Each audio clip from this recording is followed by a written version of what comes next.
Et nous voici maintenant installés place Abima. Et si vous êtes intéressé par l'immobilier, je pense que les réponses de mes invités vont vous intéresser. Et d'ailleurs, les voici. Léo Zoberman, il vit et travaille depuis 10 ans à Tel Aviv. Il est architecte et promoteur immobilier. Joyce Kenati, elle est agent immobilier et dirige depuis 6 ans sa propre agence One Real Estate à Tel Aviv. Emmanuel Weisman, il est gestionnaire de patrimoine et fondateur de Adwise à Tel Aviv où il habite depuis plus de 10 ans. Enfin, Galit Zamir, elle a fait son alia à l'âge de 2 ans, elle vit dans un kibbutz et travaille à Tel Aviv, avocate spécialisée en droit immobilier. Alors c'est évidemment la question que tout le monde se pose en général quand on vient en vacances à Tel Aviv, on réfléchit peut-être à faire un achat, ou ici, ou dans la région.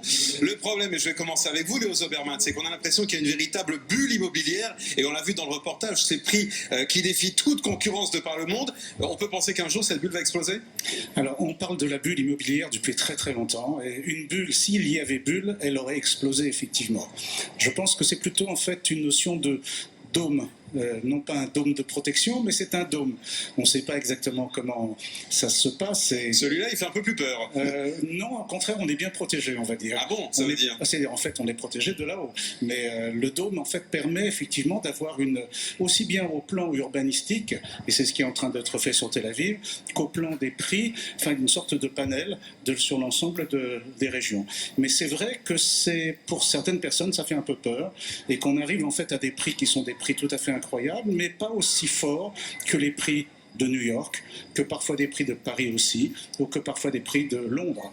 Donc il faut comparer les grandes capitales économiques entre elles. Absolument. Emmanuel Weisman, ce qu'il faut préciser également, c'est que les gouvernements israéliens successifs ont pris des mesures pour protéger les citoyens, pour les aider aussi à acquérir un appartement. Aujourd'hui, l'impression est tout de même qu'il est impossible d'acheter par exemple à Tel Aviv. Effectivement, on est dans une certaine bulle ici à Tel Aviv, mais ce n'est pas une bulle immobilière. Grâce à Stanley Fischer en 2008, lors de la crise des subprimes, nous avons vécu des moments difficiles de par le monde, et il a mis en place, Stanley Fischer, plusieurs restrictions qui ont régulé le marché. Ont eu quelles conséquences? Les conséquences, c'est qu'aujourd'hui on ne peut plus emprunter à hauteur de 90, 100% ou 110% comme ça a pu l'être à l'époque. Aujourd'hui, pour un premier investissement, on est pour un jeune couple limité à 70%, donc il faut quand même ramener 30% de capital de la maison. Et pour les vrais investissements immobiliers, les investissements qui suivent, on est capé à 50%. Donc c'était quand même un marché sain et à l'avenir, je pense, très prometteur. Alors, vous me dites que c'est un marché sain. Léo Zoberman, juste avant, me dit également qu'au fond, comparé aux grandes capitales économiques, un petit peu c'est normal.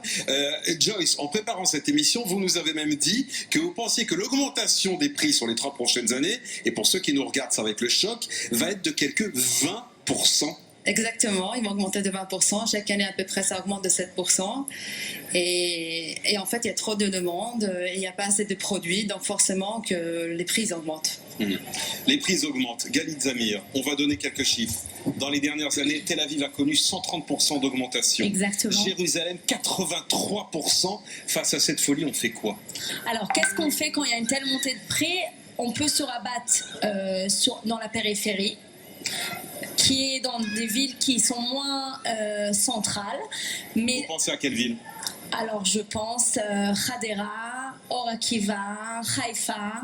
C'est vrai que ça reste quand même des villes que l'emploi est un peu problématique, et tout ce qui est les bus, le métro, c'est vrai que c'est pas comme on voit à Paris et dans la périphérie de Paris. Oui, donc les moyens de transport, ça veut dire quoi? C'est que les Français, par défaut, veulent tout de suite acheter à Tel Aviv, à Nathanaël ou Jérusalem, et qu'ils oublient de penser qu'il y a d'autres villes. Il y a d'autres villes, exactement, et on voit qu'à Tel Aviv, les prix ne peuvent pas baisser, ils peuvent que ou augmenter ou stagner. Et par contre, ce qu'on voit quand même, c'est une petite baisse de prix dans les biens immobiliers de luxe. On a vu entre 10 et 15% de moins de réduction dans l'année qui suit.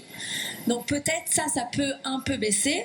Dans les villes qui ne sont pas principales, comme Hadera, Afula, je pense qu'il y aura peut-être pas une baisse de prix, mais ça va stagner. Alors, ça peut stagner, et le message intéressant, c'est de dire aussi privilégier la périphérie. Mais Léo Zoberman, quand on est ici dans une ville comme Tel Aviv, qui est d'un attrait incroyable, on voit bien autour de nous, ce sont des tours de 30 à 40 étages qui poussent. C'est vrai que l'avenir de Tel Aviv, c'est devenir une sorte de Manhattan? Alors, les mégalopoles font peur, c'est certain. Enfin, disons que ça paraît... on donne de plus en plus la possibilité de construire des tours, on donne de plus en plus la possibilité de rénover des bâtiments avec des solutions parfois qui sont assez intelligentes, je trouve, à Tel Aviv. Par exemple, le Tama 38, quand on rajoute 2 étages, par exemple, le un Tama vieil 38, immeuble. absolument. Par exemple, soit au niveau du Tama 38, soit au niveau de ce qu'on appelle le Pinoui-Binoui, c'est en fait la démolition et la reconstruction, soit éventuellement aussi du fait que certains bâtiments sont des bâtiments sauvegardés, et quand les bâtiments sont sauvegardés, on ne peut pas utiliser les droits de construction. Mais il y a la possibilité de vendre ces droits de construction qui servent uniquement, dont le bénéfice sert uniquement à rénover le patrimoine. Et c'est là où c'est intéressant, enfin c'est quelque chose qui est donnant-donnant.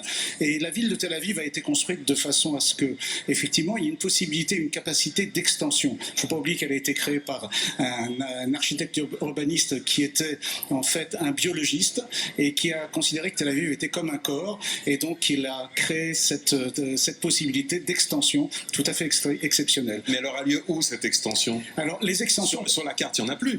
Non, il y a des extensions possibles. En fait, disons que les extensions possibles, déjà c'est la hauteur des bâtiments. C'est aussi, par exemple, toute la notion qui a été envisagée de construction. Il y a des terrains qui sont très importants, qui appartiennent soit à la Kyria, si en fait c'est les militaires, soit éventuellement, il y a eu les stations d'autobus qui ont été effectivement réoccupées. Il y a aussi de la même façon tout ce qui est en dehors de l'autre côté du périphérique. Il faut dire que le périphérique est un axe qui coupe la ville en deux.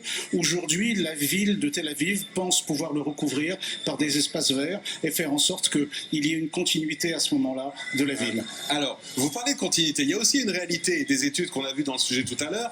D'ici 30 ans, la population va doubler en Israël, Galit Zamir. On va les loger où, tous ces gens-là? Alors, on va les loger. Ce que moi je pense, après, c'est que Dieu le sait. Mais je pense que ce qui va se passer, c'est que Tel Aviv va devenir un mini New York. On va être obligé de construire à hauteur. Et comme il a dit Léo, et que j'accepte et que je valide, Pinoui Binoui, juste je complète que Pinoui Binoui, c'est un projet de mettre en place des zones, des quartiers, et mettre des infrastructures, pas que comme le Tama 38 qui traite un immeuble et qui rajoute quelques étages. Là, le Pinoui Binoui, il va vraiment mettre en place une infrastructure, des GAN, des crèches, Des jardins, c'est-à-dire des quartiers entiers qu'on va créer, en quelque sorte. entiers. Emmanuel, une réaction? Eh bien, je vais vous dire, en fait, je pense qu'Israël est un petit pays au niveau géographique, mais un grand pays au niveau de l'innovation. Et je suis sûr qu'un jour, je suis persuadé que au niveau des infrastructures, on verra un grand changement, des infrastructures innovatives. Et je suis sûr que demain, qu'est-ce qui peut arriver déjà, ça commence le métro à Tel Aviv. Il y a des projets qui sont pour Jérusalem assez innovants pour accéder à la ville et pour accéder aussi en vieille ville. Et désengorger les centres. Et évidemment, on parle du Negev, de la Galil, et je suis persuadé qu'un jour, nous verrons les populations arriver dans le Negev et le rêve de Ben Gurion sera réalisé. Joyce, même question, quand on sait que la population israélienne d'ici 30 ans va doubler, quelles sont les solutions qu'on peut imaginer? Je pense que les solutions, en fait, ça serait de construire des immeubles à la place de grands buildings à la place des immeubles de 6 étages. Ça sera déjà un bon début. Ensuite, de commencer à construire au niveau des Negev, des Galilées. Et ça permettra d'avoir beaucoup plus d'habitations. Mais donc les beaux Bauhaus de Tel Aviv, vous êtes prêts à les raser pour les remplacer par des on n'a pas le choix, vu que la population va doubler, on va être obligé. Hein. Pour Léo Zoberman, fan d'urbanisme et du classicisme tel avivien, c'est impossible. Non, enfin, disons, de toute façon, c'est classé. Tel Aviv, c'est la ville blanche.